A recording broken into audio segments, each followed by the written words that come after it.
Aeroplane basmati rice presents Dil Se में आप सभी का तहे दिल से इस्तकबाल है। आज गजल की महफिल सजेगी। वैसे जिन शख्सियत से मैं आपको मिलवा रही हूँ उसमें एक शख्सियत से आप पहले भी मिल चुके हैं। जी हाँ, वो है रिनाउंड गजल सिंगर घनश्याम वासवानी जी। और ज़्यादा ख़ास इसलिए है क्योंकि दिल से लाइव में आज हमारे साथ रूबरू होंगी उनकी साहिबजादी शिवानी वासवानी, जो खुद कमाल का गाती हैं। उनके कई सारे एल्बम्स हमारे सामने आए हुए हैं, आप लोगों ने पसंद भी किया होगा। चलिए रूबरू करवा ही देते हैं आपको। हमारे साथ हैं घनश्याम जी, आपका बहुत बहुत खैर मकदम है।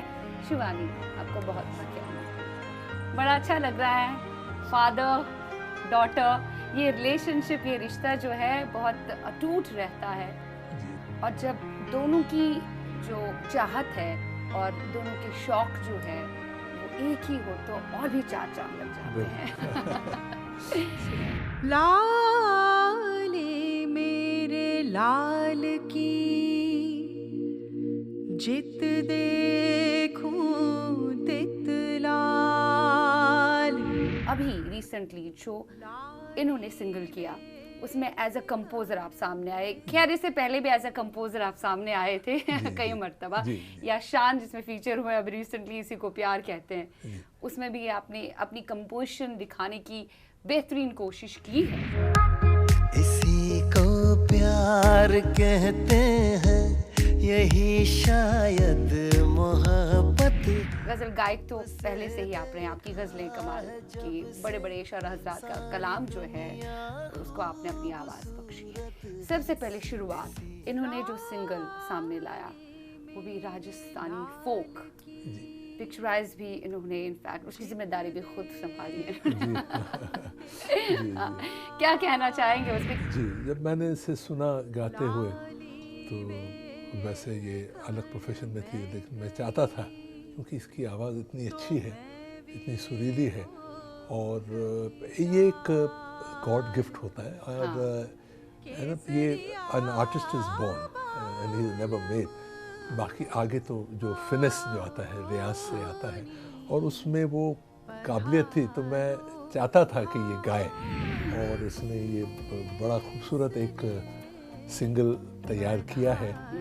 और इसमें हमने सोचा क्योंकि आजकल फोक फ्यूजन का ज़माना है, तो जैसे राजस्थानी मांड है, पधारो हमारे देश, और हमारे जो सिंध के सूफियाना कलाम है, और ज़्यादातर जो उनकी कंपोजिशन है, रवायत है, उन्हीं सुरों में ज़्यादा है, मांड की शक्ल में है। एक शाह अब्दुल लतीफ़ साहब बिटाई का एक बड़ा खूबसूरत कलाम, तो उससे मैंने सोचा क्यों नहीं कंपोज करके उसी रागों उसी सुरों में उसको ढाला जाए और जी, मंजर आम लाया जाए। और बहुत खूबसूरती से आपने उसको पेश किया है, सूफियाना अंदाज, साथ में राजस्थानी फोक। कैसे हो पाया सब? इसकी एक्चुअली जो शुरुआत है वो मैं क्योंकि सिंधी म्यूज़िक और राजस्थानी म्यूज़िक दोनों से ही बहुत प्रभावित थी, तो आई वांटेड कि मैं इन दोनों को किसी ढंग से जोड़ पाऊँ, और पापा ने बहुत ही खूबसूरती से मुझे उसको ब्लेंड करके ही कंपोज्ड इट फॉर मी। जब भी मैं वो गाना सुनती तो मुझे सिर्फ रेगिस्तान, राजस्थान और बस वही विजुअल्स आ रहे थे जहन में। तो फिर मतलब इसे कहते हैं कि ऊपर वाले ने मतलब मुझे मेरी उस विज़न को मेरे ख्याल से ब्लेस कर दिया, और somehow I could manage to shoot it in Jaisalmer. और ये पूरा गाना हमने 2 दिन में शूट किया। आई वॉज़ वेरी लकी कि वो हमने बिल्कुल सिंध और राजस्थान के बॉर्डर पे शूट किया, and that's the flavour of the song. कोशिश की गई कि हम अलग नहीं है, सरहदें कितनी भी सामने आ जाए। जितना उस गाने में हमने जो एक इमोशन डाला था, लव ट्रांसेंड्स बाउंड्रीज, उसमें आखिर में एक आती है लाइन, उसका वही मैसेज था कि कैसे हमने म्यूज़िक के ज़रिए उन 2 डिफरेंट फॉर्म्स को हमने जोड़ा और उसको हम इस ढंग से प्रेजेंट किया कि इट बिकेम वन। जी, इनके गाने में भी आपकी आवाज़ है, आपका अलग अंदाज है, कंपोजिशन तो है ही है। ये पूरा गाना मुझे ही गाना था, तो जब मैं डब करने गई पधारो हमारे देश, तो मैं गा रही थी एंड पापा बैठे हुए थे रिकॉर्डिस्ट रूम में, मुझसे डब करवा रहे थे। फिर जब सिंधी वाला पोर्शन आया तो मैंने पूरा गा लिया, और 4 लाइनें जो बीच में उसमें एक कपलेट आता है, यू नो, तो वो मैंने छोड़ दिया। तो he was surprise, is like ये कब गाओगी, ये क्यों छोड़ दिया तुमने? तो मैंने कहा ये मैं नहीं गा रही, आप गा रहे हो। सो इट वाज नहीं, इन्हें बिल्कुल आइडिया नहीं था। और क्योंकि मैंने इनको मतलब कोई चॉइस ही नहीं दी, मैंने कहा आपको ये गाना ही है। उस दिन मतलब इनका थोड़ा गला भी ख़राब था, लेकिन इन्होंने कहा, मैंने कहा नहीं नहीं आप ही गाओगे और इसी टोन में गाओगे। तो बस वो मतलब मैंने इनको लिटरली बोलते हैं ना जैसे कि फंसा दिया उस दिन, और रिजल्ट आपके सामने। फिल वक्त पधारो मारो देश। लाले मेरे लाल की जित देखूं तित लाल, लाली वेखन मैं गई तो मैं भी हो गई लाल। केसरिया पालम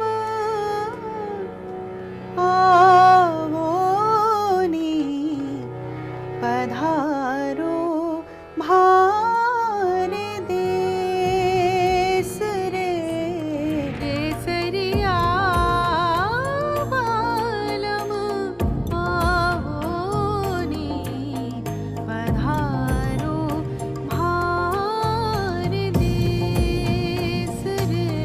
वो मारो सब नस्वेरा पक्षी सब नहज,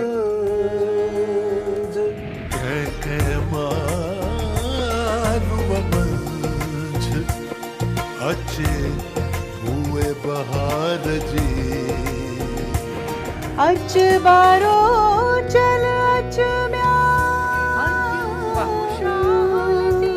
So nice.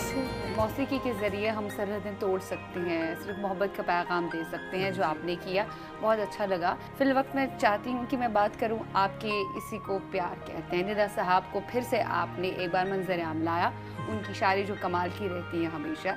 इस बार भी आपकी कोशिश बड़ी अच्छी रही है, सफल रही है, कामयाब रही है। शान उसमें फीचर हुए हैं एक बार से। ये एक्चुअली ऐसा है कि ये मैंने गाना रिकॉर्ड किया था एक सीरियल के लिए, और एक टुकड़ा चांद का काफ़ी लोगों ने सराहा। तो शान मिले मुझे एक रोज़, वो कह रहे थे चांद जी ये बहुत पॉपुलर है और मुझे रिक्वेस्ट भी आती है, तो why not we do a you know we recorded it with modern sounds, you know. तो शान मेरे साहबजादे के साथ काफ़ी काम करता है, जो बहुत अच्छा प्रोग्रामर है, गौरव वासवानी। तो उनके साथ भी जुड़े हुए हैं शान जी के साथ। तो शान ने कहा कि भाई इसे नए साउंड्स के साथ इसे रिकॉर्ड करते हैं। तो गौरव वाज आल्सो वेरी एंथ्यूज्ड, और उसने पूरा इनिशिएटिव लिया, उसने नए ढंग से प्रोग्राम किया, और तर्ज तो वही थी पुरानी। और खैर निदा साहब का तो जवाब ही नहीं। निदा साहब का कलाम ही इतना अच्छा बेहतर रहता है, शायरी कमाल की रहती है, और जहाँ शायरी आती है वहाँ तो बात बनी जाती है। जी, गज़ल अच्छी है, कलाम अच्छा है, तो तर्ज भी अपने आप ही अच्छी बन जाती है। इसी को प्यार कहते हैं, यही शायद मोहब्बत है।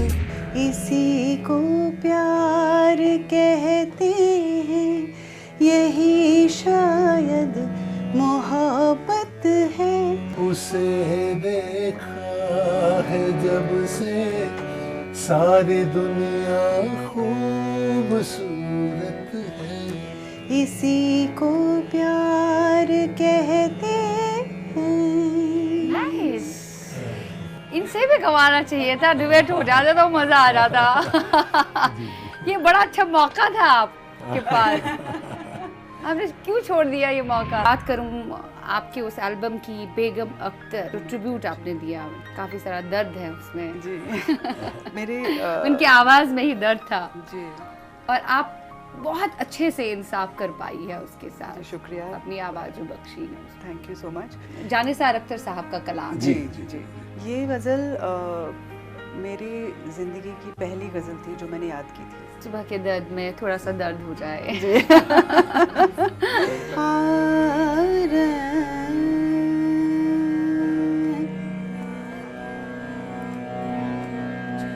सुबह के दर्द को रातों की जलन को वाह, बेहतरीन कंपोज। भूली सुबह के दर्द को रातों की जलन को भूली किसके घर जाएंगे उस वादा शिकन को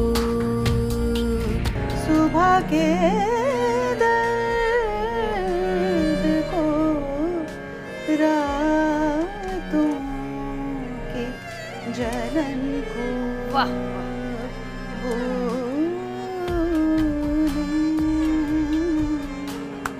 क्या शायरी है राजा साहब की। वाह, आप कुछ ऐड करना चाहेंगे इसमें? मुझे लग रहा है आप शायद ऐड करना चाह रहे हैं। गजल गायक, रीनाउंड गजल गायक को कुछ लग रहा है कुछ ऐड किया जाए।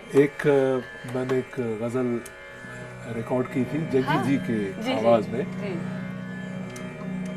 तुम हमारे नहीं तो क्या हम हैं, हम तुम्हारे तो हैं, ये क्या कम है। तुम हमारे नहीं तो क्या हम हैं, हम तुम्हारे तो हैं, ये क्या कम है। क्या बात है। पूरा घर परिवार जो है वो गमज़न मौसीकी की तरफ। Might be so good. घर पे माहौल बड़ा पॉजिटिव रहता होगा हमेशा। गुस्सा किसको आता है ज्यादा? हाँ, इसी बात पर खेलना पड़ेगा खेल। देखते हैं कौन कितना पानी में है। अब घर पे झगड़ा नहीं करी होगा फिर बस बात। हम लेते हैं लेकिन ब्रेक छोटा सा यहाँ पे। हम मिलेंगे right after the short break.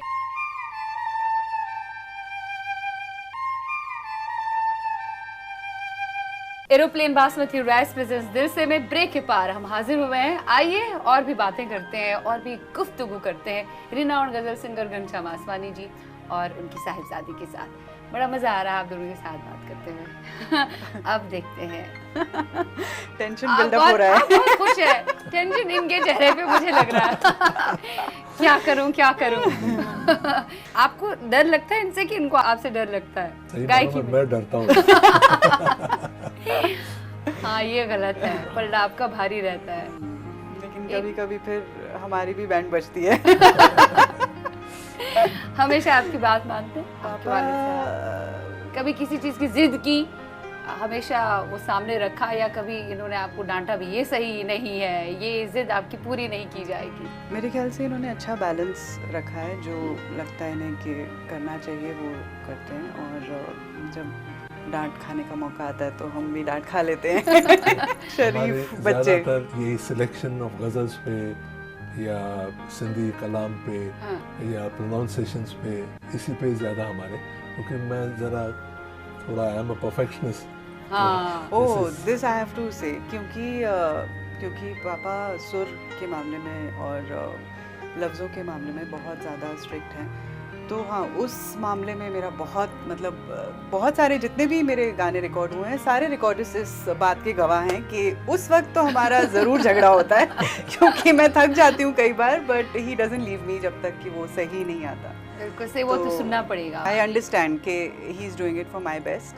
तो ऑब्वियसली मैं तभी आप यहाँ हैं। जी, जब बिल्कुल, ये थोड़ा बिल्कुल। स्ट्रिक्ट रहे हैं गजल गायकी में या बिल्कुल। फिर अल्फाज में कि जी, कहाँ जी। क्या बोलना। अब मुझे ये बताएं घनश्याम जी, पहले आपसे जानना चाहेंगे इनकी फेवरेट गजल अब तक कौन सी रही है? गज़ल तो जैसे इन्होंने जो बेगम साहिबा की गाई, ये इनकी बहुत ही फेवरेट है।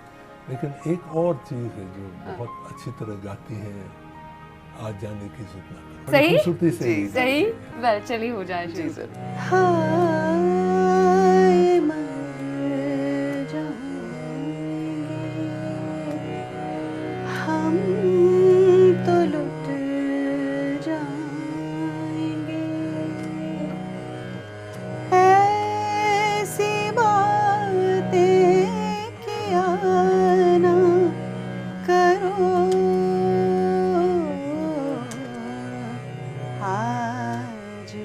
जाने की जिद ना करो, आज जाने की जिद ना करो। क्या बात है, वाह। अब आपकी बारी, जी। इनकी फेवरेट गजल बताएं। पापा की वैसे तो बहुत दिल के करीब जो है। मेहंदी हसन साहब की सारी गज़लें हैं और जगजीत जी की, एक- पर एक एक ज़्यादा। गज़ल जो पापा की खुद की जो गाई हुई और इनकी फेवरेट है, जो मुझे लगता है इनकी फेवरेट है, वो है उसके दुश्मन है बहुत सच्ची? आदमी अच्छा हो। अरे कमाल, 100% वो गजल दोनों मेरी- में दोस्ती पक्की है लगता Yes. है। वो गजल मेरे लिए फेवरेट इसलिए भी है कि निदा साहब का कलाम है हाँ, निदा और साहब। मेरे उस्ताद जगजीत सिंह जगजीत साहब की सिंह। कंपोजिशन है। जी, उसके दुश्मन है बहुत आदमी अच्छा होगा, हर दिल अजीज गजल है। वाकई में उसे एक आदमी के दुश्मन ज्यादा होते हैं जो आदमी अच्छा होता है, तो घबराना नहीं चाहिए अगर आपके दुश्मन ज्यादा। वेल चलिए हो जाए जी शुरू। ज़रूर। उसके दुश्मन है बहुत आदमी अच्छा हो, क्या बात है। उसके दुश्मन है बहुत आदमी अच्छा होगा, वो भी मेरी ही तरह शहर में तन्हा होगा, उसके दुश्मन है बहुत आदमी अच्छा ज़रा साहब की शायरी कमाल की रही है और जगजीत साहब ने भी जो कंपोजिशंस बनाई है उनकी शायरी की, और आप भी बना रहे हैं, वाह कमाल है सब कुछ। अच्छा, किन बातों पर इत्तेफाक आपका नहीं होता, इख्तिलाफात हो जाते हैं घर पे? कौन सी बात इनकी आपको गवारा नहीं होती और आपको इनकी कौन सी बात गवारा नहीं होती? कभी कभार जिस पे गुस्सा हो जाता है, फिर बेचारी माँ को बीच में आना पड़ता है, यार सॉर्ट आउट कर दो। किसका पल्ला ज़रा भारी रहता है? मेरा तो यही है कि मैं चाहता हूँ कि सबसे ज़्यादा वक्त ये म्यूज़िक में दे हाँ, और तैयारी करे, और she is incline to so many things. Media से जो भी जुड़ी हुई थी, जी, तो इन्होंने चैनल्स में भी बहुत काम किया है। As a creative director. And she is very much into spiritualism also, workshops करती हैं, ये करती हैं। मैंने बोला सबसे बड़ी स्पिरिचुअलिज्म होगी संगीत में, आप म्यूज़िक में ही बने रहे। मतलब पलड़ा भारी आपका रहता है ज़्यादातर हमेशा। मैं एक्चुअली पापा की डिज़ाइनर भी हूँ, हाँ। तो मेरा झगड़ा इनके कपड़ों को लेके बहुत होता है, क्योंकि अटायर जो सही मैं करो। मैं जो इनको कॉम्बिनेशन बताऊंगी या मैं इनको जो डिज़ाइन करूंगी, कई बार इन्हें नहीं समझ में आता है, इन्हें लगता है क्या पहना रही है मुझे, क्या कर रही है। तो फिर मुझे कन्विंस करना पड़ता है, फिर जब नहीं मानते तो फिर मुझे गुस्सा करना पड़ता है, पापा आप मेरी बात नहीं सुन रहे हो। तो मेरे ख्याल से मेरी तरफ से तालमेल अच्छा है दोनों का। झगड़ा उसी बात पे होता है कि जो मैं कह रही हूँ आप प्लीज सुन लो, ये अच्छा लगेगा, and he is sometimes very stuck के नहीं ये नहीं अच्छा लगेगा, मुझे पता है मुझे पहनना है। अब इख्तिलाफात तो आपने भी बताया किन चीज़ों पे होती हैं, इनके ड्रेसिंग सेंस पे होती है, तो फाइनली इनको मानना पड़ता है, और आपकी प्रोनाउंसिएशन, आपके अल्फाज सही कराना इनका काम है। मैं मान गई आप दोनों की पसंद जो है वो एक ही है। बिल्कुल, क्योंकि वहीं से वहाँ से मेरी ओरिएंटेशन हुई है गज़लों से, और पापा का और मम्मी का बहुत इन्फ्लुएंस रहा, तो बस और आपकी मदर का भी बहुत ज़्यादा जी असर रहा है आपकी इस गायकी में, वो टुगेदरनेस पे, एकता पे, घर की एकता कैसे हो, घर में इत्तेफाक कैसा बरकरार रहे, इसके पीछे उनका भी बहुत बड़ा हाथ है। आपके अक्सर शोज में हम उनको देखा करते हैं, आप ही साथ देती हैं। She is the binding force. जी, होना चाहिए ना घर सबको ले पे। चलती है। फेवरेट फूड की बात करें, अब बताएं सच में इनका फेवरेट फूड क्या है? आप बनाती हैं इनके लिए कभी कुछ? मैं actually my mother is a fabulous cook, तो हमें ज़रूरत नहीं पड़ती किचन में जाने की, और वो जाना मतलब वो जाने भी नहीं देती। तो I think his favourite food is Sindhi food, Sindhi. हाँ कभी तो कह दीजिए कि नहीं। वाकई सिंधी फूड। अब आप पूछिए मेरा हाँ, फेवरेट बताएं। फूड, तो इन्हें नहीं पता होगा। इनका फेवरेट फूड तो भी बदलती होंगी, अपनी पसंद बदलती होंगी खाने में। Actually she is a foodie. हाँ, यानी अलग अलग रेस्टोरेंट्स में जाना, खाना, एक्सपेरिमेंट करना, चाइनीज भी खाएंगी, नॉनवेज भी खाएंगी, वेजिटेरियन। फिर एक बताइए कौन सी फेवरेट डिश है? नहीं पता इसीलिए घूम रहे हैं ये। पानी पूरी भी खा लेंगी। एक जो बहुत लजीज इन्हें लगता है, आपने खुद देखा होगा, मतलब शी इज लाइक दिखता ही नहीं चारों और कौन है। क्योंकि ये सब अच्छा पापा, मैं एक हिंट देती हूँ, अभी आप रिसेंटली लाए थे आप वो मेरे लिए, क्या हिंट भी दे दिया। ये गलत बात है। ऐसे ही एवी बता दीजिए, क्या जहन में आ रहा है आपको, क्या होना चाहिए इनका फेवरेट? अब जाने दीजिए, बता दीजिए आपके जहन में क्या आ रहा है। कई सारी चीजें इमेजिनेशन में, ख्यालात में इस वक्त आ रहे होंगे। फिश पसंद है। हाँ, yes। देखा, आप लगा नहीं सकते, ये आपके वालिद साहब हैं। बिल्कुल, थोड़ा हिंट देना पड़ा। डॉक्टर है आप इनकी। मुझे तो बहुत अच्छा लग रहा है कि आप दोनों एक दूसरे के बारे में इतना अच्छा जानते हैं, एक दूसरे को समझते हैं। थैंक्स अ लॉट, बहुत बहुत अच्छा लगा। God bless.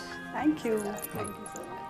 उम्मीद करती हूँ आज का दिल से आपको बेहद पसंद आ गया होगा। आप जरूर लिख सकते हैं shiva.lateef@nw18.com पर।